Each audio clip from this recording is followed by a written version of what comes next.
Abran sus Biblias, por favor, a Lucas capítulo 2. Sé que el boletín de la semana pasada no tenía el lugar adecuado, aunque sí lo leímos. Lucas capítulo 2, y estaremos leyendo del versículo 8 al versículo 14. Lucas capítulo 2, del versículo 8 al versículo 14. Por favor, pónganse de pie para la lectura de la palabra inerrante, infalible, inspirada y suficiente de nuestro Señor. Lucas 2, 8 al 14 dice así: En la misma región habían pastores que estaban en el campo cuidando sus rebaños durante las vigilias de la noche. Y un ángel del Señor se presentó, y la gloria del Señor los rodeó de resplandor, y tuvieron gran temor. Mas el ángel les dijo: no temáis, porque he aquí os traigo buenas nuevas de gran gozo, que serán para todo el pueblo. Porque os ha nacido hoy en la ciudad de David un Salvador, que es Cristo el Señor. Y esto os servirá de señal: hallaréis a un niño envuelto en pañales y acostado en un pesebre. Y de repente apareció con él, con el ángel, una multitud de los ejércitos celestiales, alabando a Dios y diciendo: gloria a Dios en las alturas, y en la tierra paz entre los hombres, en quienes Él se complace. Oremos. Padre Celestial, te damos gracias por esta tu palabra, y te pedimos, Señor, que permitas que entendamos, apliquemos y vivamos estas realidades. Señor, anhelamos el saber más de nuestro Señor Jesucristo, el aprender y el vivir conforme a esta realidad, como pedimos, Señor, en nuestra confesión congregacional. Señor, queremos que nos permitas cada día ser conformados a la imagen de nuestro Señor Jesucristo. Esto te lo pedimos en su nombre. Amén. Pueden tomar su asiento. La semana pasada hablamos de la realidad histórica de este pasaje, que estos son eventos reales que Lucas ha preservado para nosotros. La realidad que esto tiene un propósito, es para que crezcamos en la fe, para que nuestra fe sea más sólida, más firme, más cierta en las realidades bíblicas que están frente a nosotros, y aquellas realidades que han sido enseñadas en los últimos 7 años aquí, en el transcurso de nuestras vidas, leyendo la palabra de Dios y viendo realidades bíblicas presentadas a nosotros. Cristo es inocente, nació de una virgen, es perfecto. Son realidades que escuchamos y que la mayoría de los cristianos permiten que entre por un oído y salga por el otro, pero Lucas escribe y preserva estas realidades así como los ha preservado, para que nosotros tengamos confianza en esta realidad. Él verdaderamente nació de una virgen. Él realmente es perfecto. Estos eventos sucedieron, y sucedieron con un propósito, porque el Dios que servimos no es un Dios de caos, es un Dios de orden. Ahora piensen en esto. Hemos hablado de cómo es que el ambiente, hablamos la semana pasada, ¿verdad?, de la condescensión de Cristo, que Él escogió nacer ahí en un pesebre, ser hijo de un carpintero pobre, una mamá pobre, pero papá y mamá justos. Pero cómo es que ese rechazo se ve inmediatamente. Continuaremos en las semanas por venir entendiendo un poco más, un poquito aquí, un poquito allá y un poquito aquí, de qué tan absolutamente oscuro estaba el ambiente en el cual nació nuestro Señor, para que nosotros veamos que cuando la palabra de Dios dice en Juan que la luz entró al mundo y la oscuridad no entendió a la luz, no es nada más una imagen de qué tan santo y puro y recto y perfecto es Cristo, sino del ambiente en derredor de nuestro Señor. Era un mundo oscuro. Esta gente, aparte de los pocos del remanente que amaba a Dios, la mayoría no. Habían vuelto a todo lo que sucedía en puras acciones vanas. No había amor verdadero. Alcanzamos a ver un poquito de eso la semana pasada, hablando de la hospitalidad bíblica. Hablando de cómo es que en toda la Biblia el ejemplo de los justos son hospitalarios, y como es un ejemplo en el Antiguo Testamento, pero es un mandato que se ve claramente en el Nuevo Testamento cuando Pablo dice: cristiano, sé hospitalario. Y de hecho, no nada más deberían de ser hospitalarios, es regla absoluta para diáconos y para pastores. Sean hospitalarios bíblicamente. Eso no significa abrimos la puerta a quien sea porque sea. No, con discernimiento, ¿verdad? Pero hospitalario. Y aquí estuvieron María, embarazada, a punto de dar a luz. José también. Y nadie les abrió la puerta. Quédate ahí con los animales. Quédense. Piensen en el contraste, la gran diferencia entre esta gente que rechaza a Jesucristo y lo que vemos en Lucas capítulo 1, versículos 57 y 58 del nacimiento de Juan el Bautista. Piensen, aquí están solos, María y José, donde están los animales, punto, nadie más. Pero aquí tenemos que toda una comunidad. Cuando Elizabeth se le cumplió el tiempo de su alumbramiento, dio a luz un hijo. Y sus vecinos y parientes oyeron que el Señor había demostrado su gran misericordia hacia ella y se regocijaban con ella. Hay gozo, hay rectos juntándose para decir gloria a Dios. Elizabeth, anciana, y el Señor te protegió por 10 meses. Estás viva tú, está vivo tu hijo. Qué gran milagro, qué gran misericordia de Dios.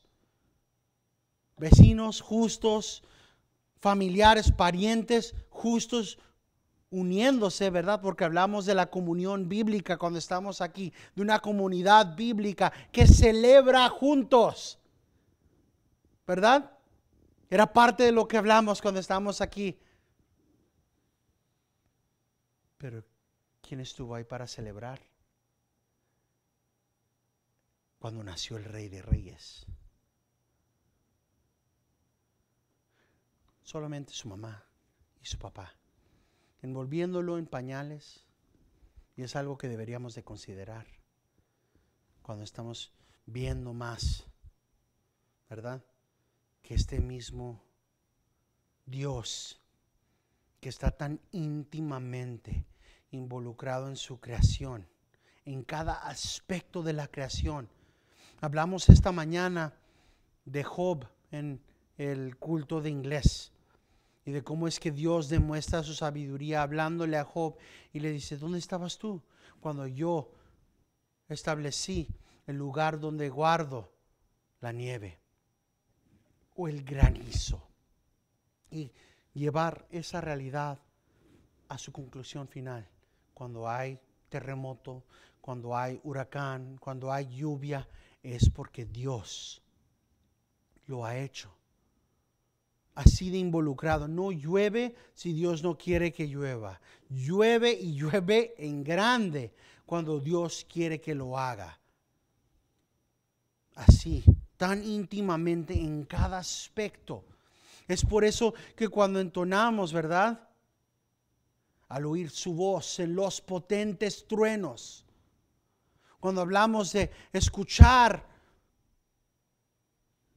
el murmurar del claro manantial, ¿en qué? Mi corazón entona la canción. Cuán grande es Él. Cuando vemos las flores y realizamos lo que Cristo dijo, que Dios mismo vista las flores de tanto color. Él las diseñó, las hace crecer. Y nos ponemos a pensar, y aquí está este momento donde este Dios entra a la creación. ¿Y cómo lo hace? Pobre. Entra en pobreza. Que el Dios trino que servimos escogió desde antes de la creación de todo el mundo que estos eventos sucederían exactamente como sucedieron. De tal manera que estaría a reventar el pueblo.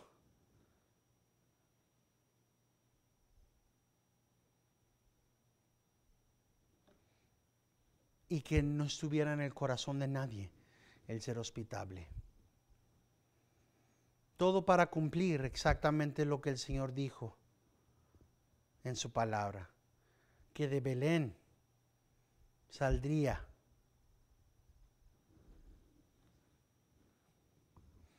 la luz del mundo, el Rey de Reyes. Escogió tan humilde comienzo. Pero ¿saben qué? Aquí es donde vemos qué tan bueno es nuestro Padre Celestial. Que aun cuando nadie más, aun cuando nadie quiso celebrar el nacimiento de Cristo Jesús, nuestro Padre Celestial sí. ¿Verdad? Hablamos de la comunión y la comunidad cuando vemos el nacimiento de Juan el Bautista y cómo es que eso nos enseña cómo deberíamos de celebrar aquí entre nos las bendiciones de Dios sobre cada uno de nosotros. El Señor te dio trabajo, gloria a Dios, cuando tenemos la carne asada, o el Señor te acaba de dar hijo, hija, nieto, nieta. Celebremos aquí entre nos. Debería de ser lo más natural el que queramos celebrar aquí nosotros las bendiciones que Dios dé a la familia celestial. Aún vemos que hasta los paganos celebran, tienen baby showers, muchas y miles de fotos de todo tipo de cosas de mamás con toda la familia. Y tenemos que hacer la pregunta, ¿qué nos diferencia a nosotros si celebramos como el mundo celebra? ¿Cómo celebramos y con quién? Eso es lo que nos debe diferenciar a nosotros. Y el pensar una vez más, ¿verdad? Que en el caso de nuestro Señor Jesucristo, nadie. Es por eso que es tan grande que nuestro Padre Celestial manda todo un coro celestial para celebrar y anunciar: ha nacido mi Hijo, con el canto Gloria in excelsis Deo, el himno de los ángeles. Viendo aquí en el versículo 8, ¿verdad? Lucas 2, aquí en el versículo 8, en la misma región había pastores que estaban en el campo cuidando sus rebaños durante las vigilias de la noche. Y un ángel del Señor se les presentó y la gloria del Señor los rodeó de resplandor y tuvieron gran temor. Ahora, estamos tan acostumbrados a luces, ¿verdad? Estamos tan acostumbrados, de hecho, que ya hasta lo llaman polución, daño. que tienes que salir y ir a millas y millas fuera de una ciudad para empezar a ver las luces de las estrellas. Pero no existían, no habían tales luces. Nada más la oscuridad de la noche. No sabemos cómo estaba, si la luna estaba llena o era luna nueva, así que no había. Pero es tan increíble que el Señor mandara un ángel brillante en resplendor. Y una vez noten la luz y las tinieblas, la luz y las tinieblas, ¿verdad? Ese simbolismo que hay allí. Está tan lleno esta sección de las Escrituras con cosas que podemos aprender, ¿verdad? Está el tema de la luz entrando en Jesús, la luz del mundo. El Padre mandando un ángel resplandeciente, glorioso en resplendor, ¿verdad? La respuesta de estos pastores que tienen gran temor, pero también considerando a los pastores que en este tiempo eran los odiados. Una vez más, ¿verdad? A la oscuridad, a las tinieblas de los corazones de la gente. ¿Y eso qué tiene que ver con qué, pastor? Acuérdense que en todas las Escrituras Dios se refiere a sí mismo como el pastor de las ovejas. Eso es lo que literalmente dice el Salmo 23, ¿verdad? Dios es mi pastor, nada me faltará.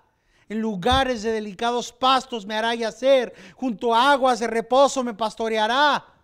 Pastor, pastor, pastor. Está todo este tema. Y aquí en este momento en el tiempo, los judeos, la gente que se supone que tiene que ser la gente de Dios, odian a los pastores, no esos sucios, impíos. Consideren por un momento que en este momento los judíos del tiempo tenían más en común con los egipcios en el Éxodo que con la gente de Dios. Acuérdense cuando leemos, ¿verdad?, de José, y José está comiendo él solo porque él es un líder, un príncipe en Egipto, ¿verdad? Y así es como hacen. Los líderes comen solos. ¿Y qué es lo que más vemos? Y los egipcios comieron solos y los hermanos de José tenían su propia mesa. ¿Pero por qué tenían su propia mesa? Porque no comían, no tenían nada que ver los egipcios con los hebreos, porque la mayoría eran pastores. De hecho, cuando José dice, vengan familia, pero no queremos que haya problemas, no queremos que haya demasiada comunicación, así que vamos a decirles a Faraón que son pastores, porque los egipcios odian, encuentran repugnante a los pastores. Y aquí están, pastores. ¿Y quiénes son repugnantes? ¿Ante los ojos de quién? La misma gente que dice, somos hijos de Dios. Y están odiando a la misma gente que los idólatras en Egipto odiaban. Y esto es para que veamos el ambiente. ¿Qué tan mal estaba la gente en el tiempo de Cristo? Eran vanagloriosos, idólatras, amantes del dinero. Ahora dicen, no, ¿cómo de idólatra, pastor? Ya habían dejado las imágenes. Acuérdense, por favor, que no todos los ídolos tienen una imagen. El dinero es un ídolo. El poder político es un ídolo. Y eso es todo lo que amaban. ¿Pastores? ¿Pobres? No, hombre. Esto es parte de lo que demuestra el rechazo de Cristo, el rechazo a lo que la palabra de Dios dice. Si Dios se llamaba pastor, ¿por qué odiaron a los que tienen el trabajo que Dios ha elevado tanto? Que el patriarca tuvo una esposa, uno de los patriarcas, ¿verdad? Isaac se casó con una pastora. No era muy sucio entonces. no era impío el trabajo entonces, pero ahora, no, mira, ni entren a la iglesia sucios, tienen sus pies llenos del excremento de esas ovejas.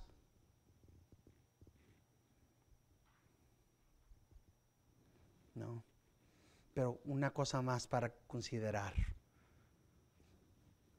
Esos pastores, ¿saben cuáles ovejas estaban cuidando? Las ovejas que iban a sacrificar.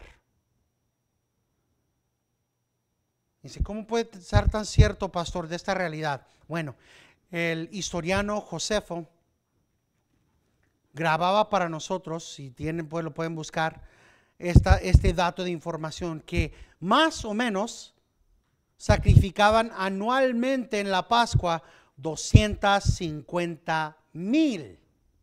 Una vez más, 250,000 ovejas en el día de la Pascua. Hablamos de esto la semana pasada.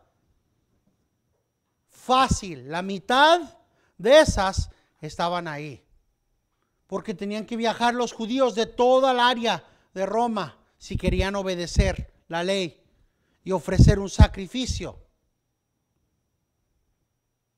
No podían viajar siempre con un animal. Imagínense, viajar 500 millas con tu ovejita.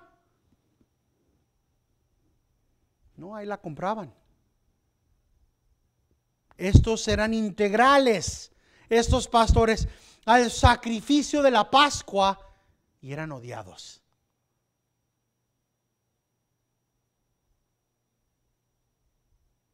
Estas eran las ovejas sacrificiales.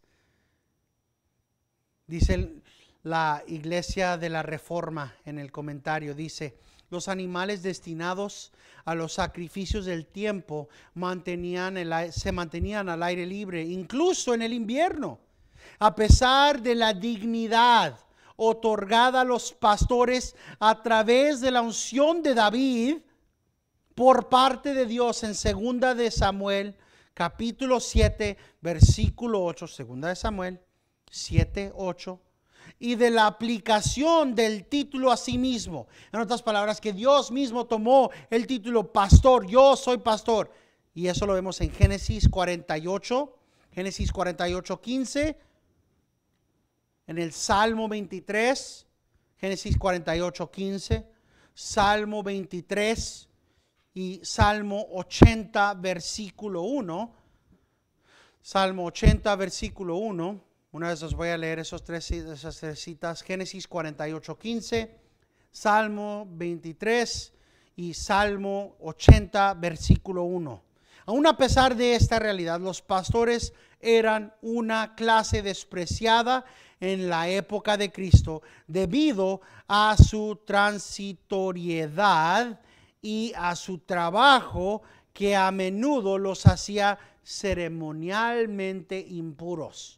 Según fuentes posteriores, se les consideraba demasiado poco fiables para dar testimonio en los tribunales. Sin embargo, fue a los pastores a quien Dios eligió primero anunciar el nacimiento de Cristo. Fue a estos, son los odiados, son los despreciados. Ahora piensen, porque casi explotan la mente con estas realidades. ¿A quién vino Dios a darnos ese mensaje? A nosotros.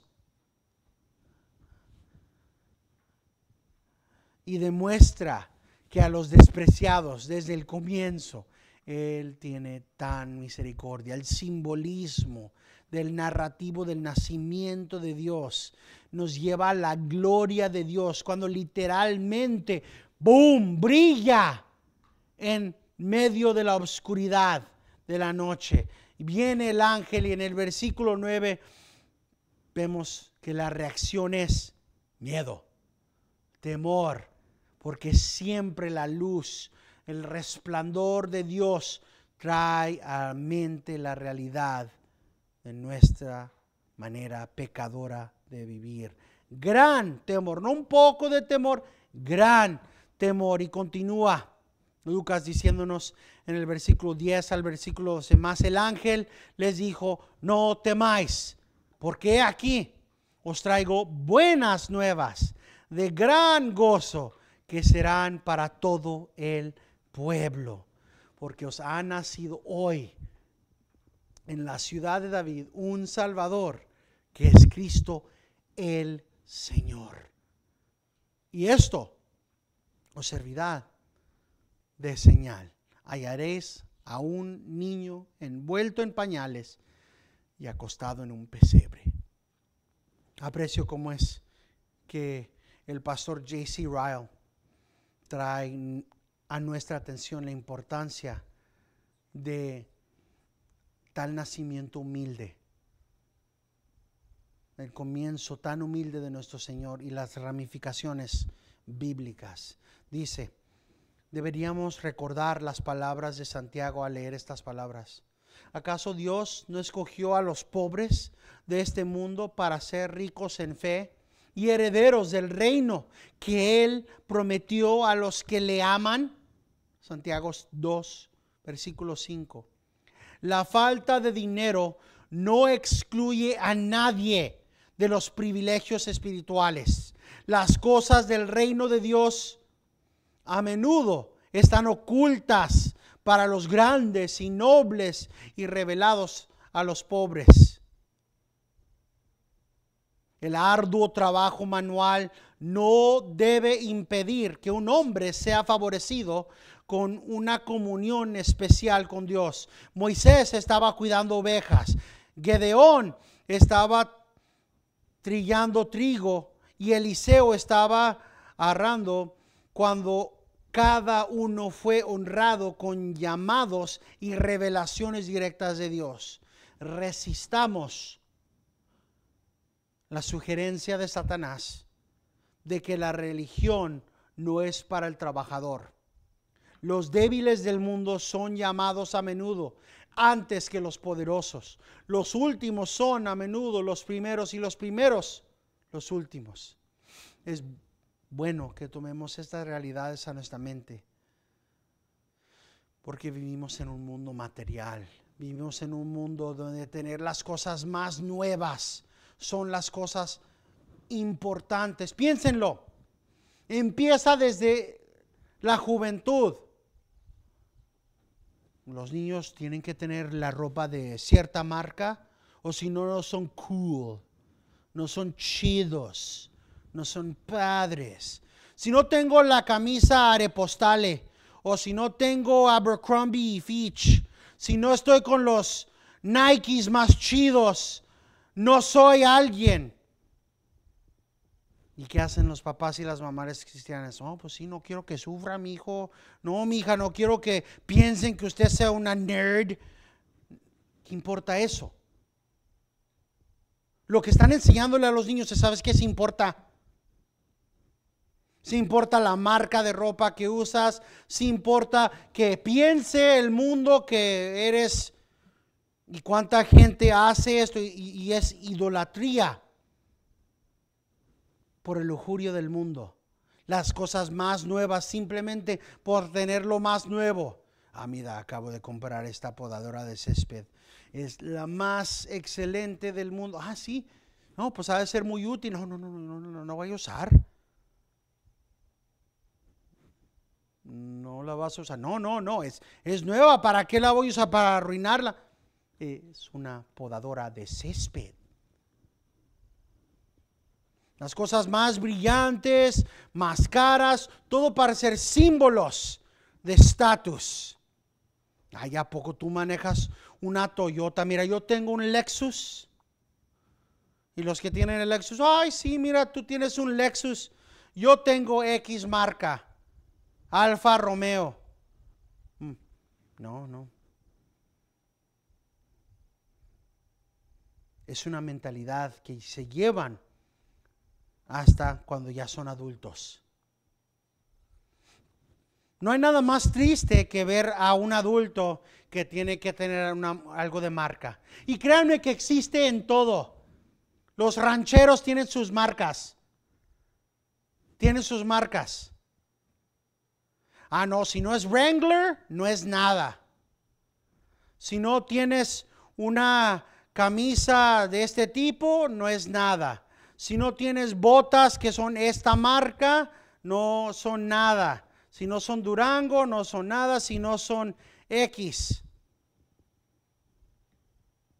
Aún como adultos, es tan fácil el cargar este ídolo y dar permiso a la próxima generación. Pero ¿qué es lo que vemos en la palabra de Dios? Vayamos por un momento a Hebreos 11. Hebreos capítulo 11. Hebreos 11, versículo 24. Hebreos 11, versículo 24.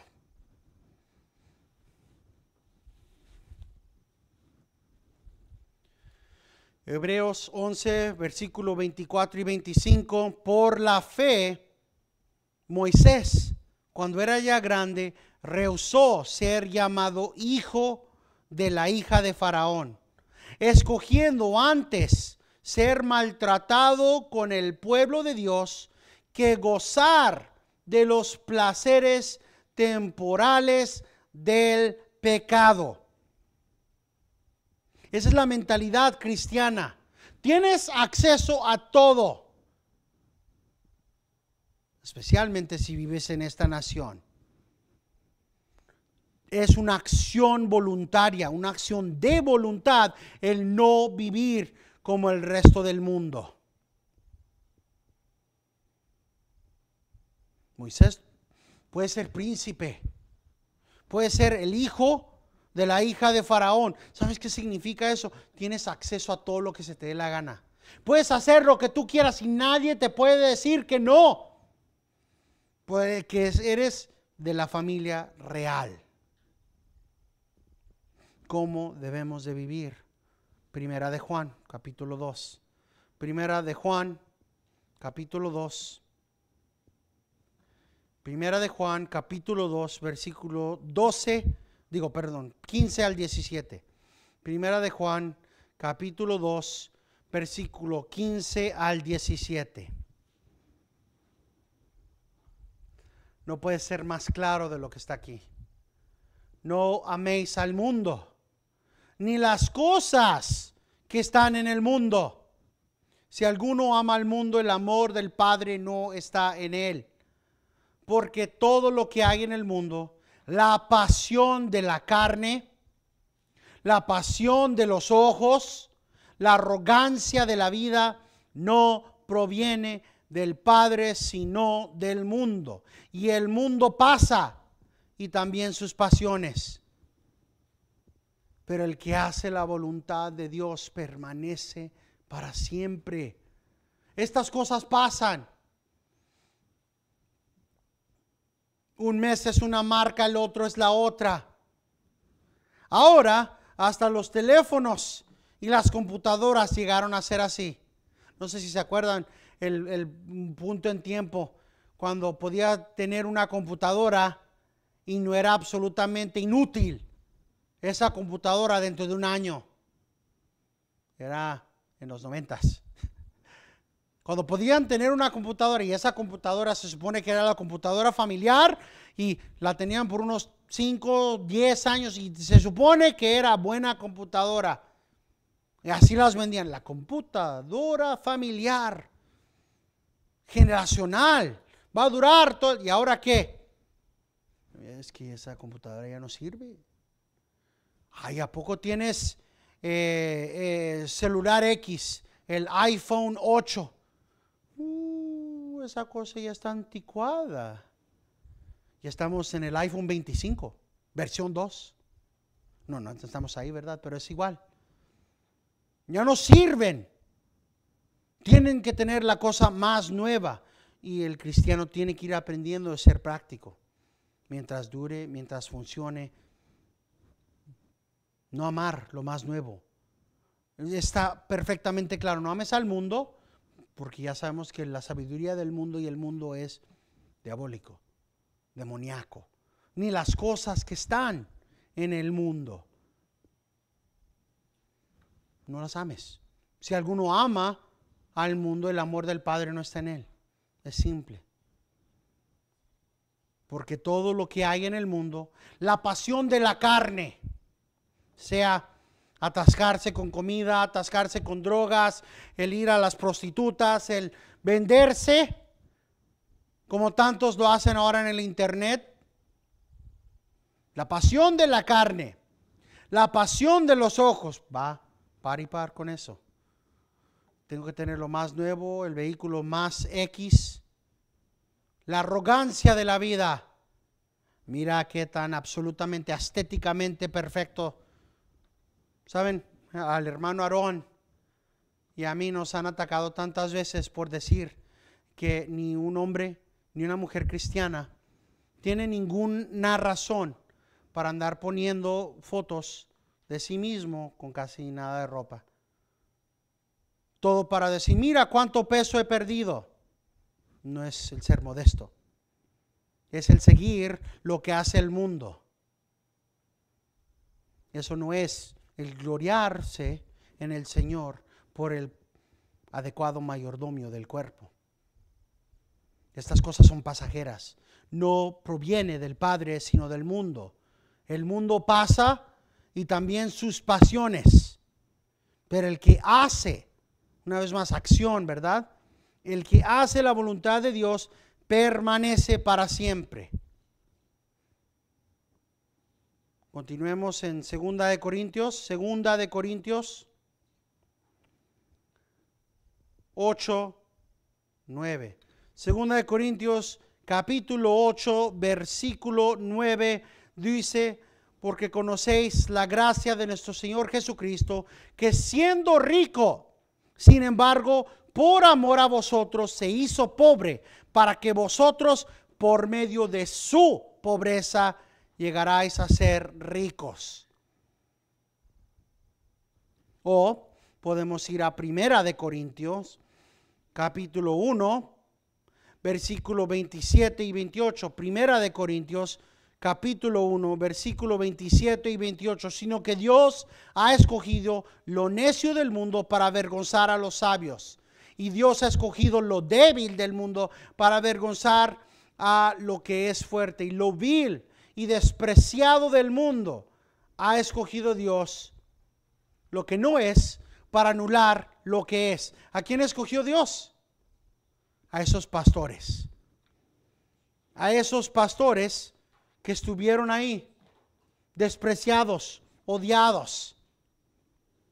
No a los perfectos, no a los que se creían rectos ante Dios.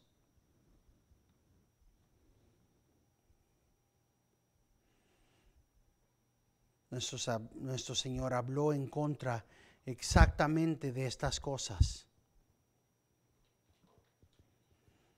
En Lucas capítulo 12. Lucas capítulo 12, versículo 32 al 34, tenemos esta instrucción. Lucas 12, 32 al 34. No temas, rebaño pequeño, porque vuestro Padre ha decidido daros el reino. Vended vuestras posesiones y dad limosnas. Haceos bolsas que no se deteriorarán, un tesoro en los cielos que no se agota, donde no se acerca ningún ladrón, ni la polilla destruye, porque donde esté vuestro tesoro, ahí también estará vuestro corazón. Piensen, él está hablando a todo un grupo de gente que tiene a líderes que aman más el dinero, a todo un grupo de líderes judíos que aman el dinero, que dicen, ¿sabes qué? Puedes hacer voto que no vale nada si lo haces sobre el mundo, si lo haces sobre Dios, pero no lo hagas sobre el dinero del altar, porque vale el dinero. ¿Sabes qué? Puedes escapar el tener que darle dinero a tu papá y a tu mamá ahora que están ancianos para cuidarlos. Si tú le dices, ¿sabes qué? Lo que te iba a dar a ti para que tú tengas, mamá, papá, algo de comer, lo voy a ofrendar a la iglesia. Oh, mira, ¿sabes qué? No tienen que comprar no tienen que traer sus ovejas desde tan... Mira, aquí las tenemos. Aquí están listas. Cúmprelas de nosotros. Cuando el Señor vino y volteó las mesas de los vendedores, era porque amaban más al dinero. Y aquí está el Señor dando instrucciones. No teman. Tu Padre es bueno y te dará el reino.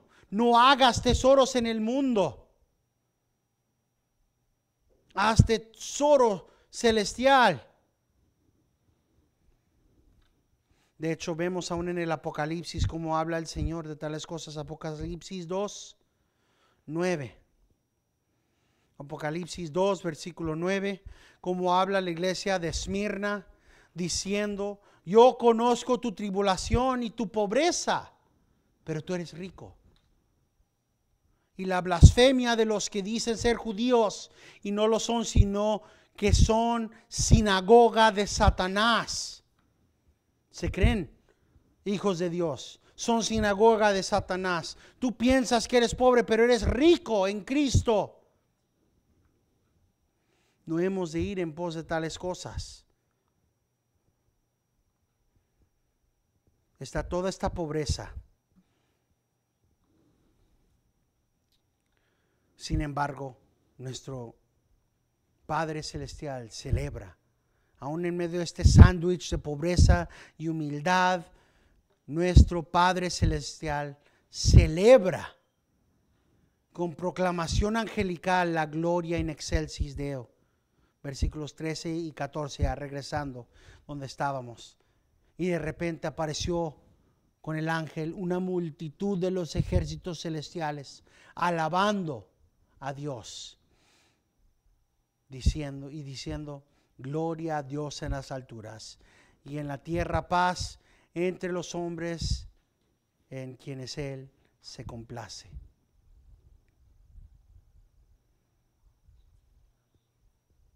Aquí está la celebración, el gozo presentado a estos. Piensen, desde su nacimiento demuestra el Padre Celestial que Él está ahí con el Hijo aun cuando nadie más esté. Nadie más aparte de María y José estuvieron ahí para celebrar el nacimiento, ni familiares. Tengan en mente que debieron de estar ahí otros familiares, ¿verdad? Pero no estaban. Los de la familia de David, nadie quiso nada que ver con ellos. Pero el Padre sí lo celebraba. Y vamos a pasar al futuro, ¿verdad? Está el Señor en el jardín y le dice a los discípulos: todos ustedes me van a abandonar, pero no estoy solo, porque el Padre siempre está conmigo. El Padre que mandó a todo un coro celestial, el Padre que ha dicho ya 3 veces en mi ministerio que Él está bien complacido en mí y en lo que hago. Él nunca me abandonará. El Padre que celebró de tal manera increíble es el mismo que tenemos nosotros ahora. Continuaremos la próxima semana en el versículo 14, pero cerramos con las palabras de Pablo en 1 Corintios 15:58. 15:58. Por tanto, mis amados hermanos, estad firmes, constantes, abundando siempre en la obra del Señor y sabiendo que vuestro trabajo en el Señor no es en vano. Y toda la gente de Dios dice: amén.